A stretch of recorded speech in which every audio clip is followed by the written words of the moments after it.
Hi, Tim from Fairplay now, and it's the 11th of March 2021, and I thought today I'd continue my little series of talks about Robert Cialdini's kind of psychological power triggers.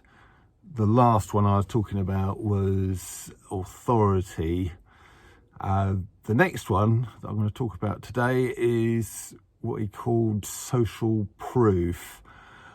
Now, if you remember from the other video about this, these kind of psychological power triggers are kind of psychological shortcuts hardwired into the brains of all of us, and they're designed that, if you're in a certain situation and certain parameters are met, you can just kind of follow these little shortcuts without having to use too much in the way of brain power, which of course uses up calories, which, if you're in a situation where food's scarce, because remember, we're all set up psychologically and evolutionary, not for today's modern world, but for kind of caveman times. Our sort of psychological makeup hasn't made up ground since those days, so that's kind of what we're still set up for. So we're designed to save energy in times of food scarcity as much as possible.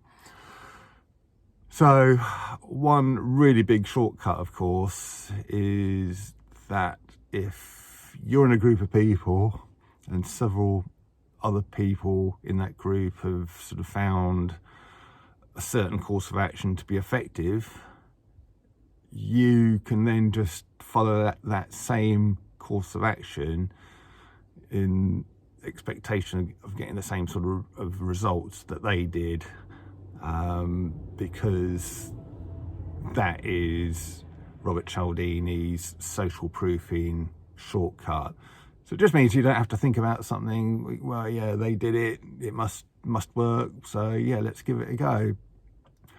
And that's why, of course, so many of these sites, whenever you do anything really, whenever you buy anything, whenever you sort of go somewhere, you always get these messages these days asking for reviews and testimonials and all the rest of it, don't you? Well, that's all social proofing. All those little testimonials saying, oh, sort of best pizza I've ever eaten at this Italian restaurant. And I should know because I'm Italian. Well, if you saw a review like that, you'd probably be checking out that Italian restaurant, when they're all open, of course, pretty quickly, wouldn't you? And this social proofing is all around us. And what I'm doing is rounding off these videos by relating it to our current situation here in 2020, 2021, with the whole lurgy business.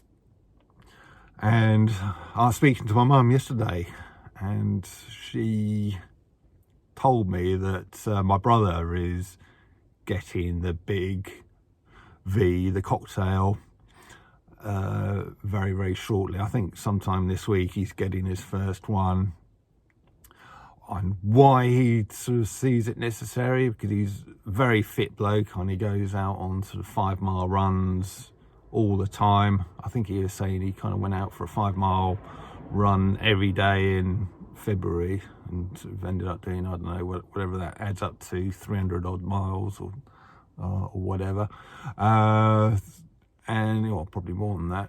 And so he's very, very fit, and he's mid-50s. Just the sort of person who isn't, or stands almost no chance of dying of the lurgy. But he's going and getting it, no doubt being sort of taken in by the propaganda. And of course, when I was speaking to my mum on the phone last night, she was saying, I don't suppose you're going to be having it. And I said, no. I sort of threw the invite straight into the bin as soon as I got it. And she didn't say much. She knows really not to talk to me that much about it. But all she did say is you're the only one I know who isn't having it. And yeah, classic social proofing, that is. It's only subconsciously, but she's no doubt sort of trying to influence me. Well, if everybody else is having it and you're not, that means everybody else is right and you're not right. I didn't want to get into an argument with her. I didn't like to say that just because everybody else thinks something is a great idea, that it actually is a great idea. And there's been plenty of instances throughout history where that's been proven to be not the case. But I didn't get into that kind of argument with her. But I just thought it was interesting that she was using or trying to use social proof, Robert Cialdini's principle of social proof, on me.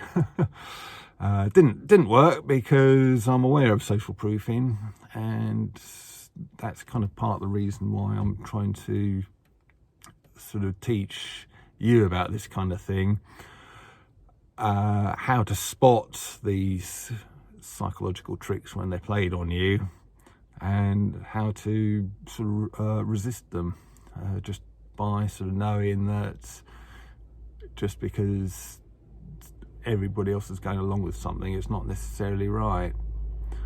So I thought that was quite an interesting one.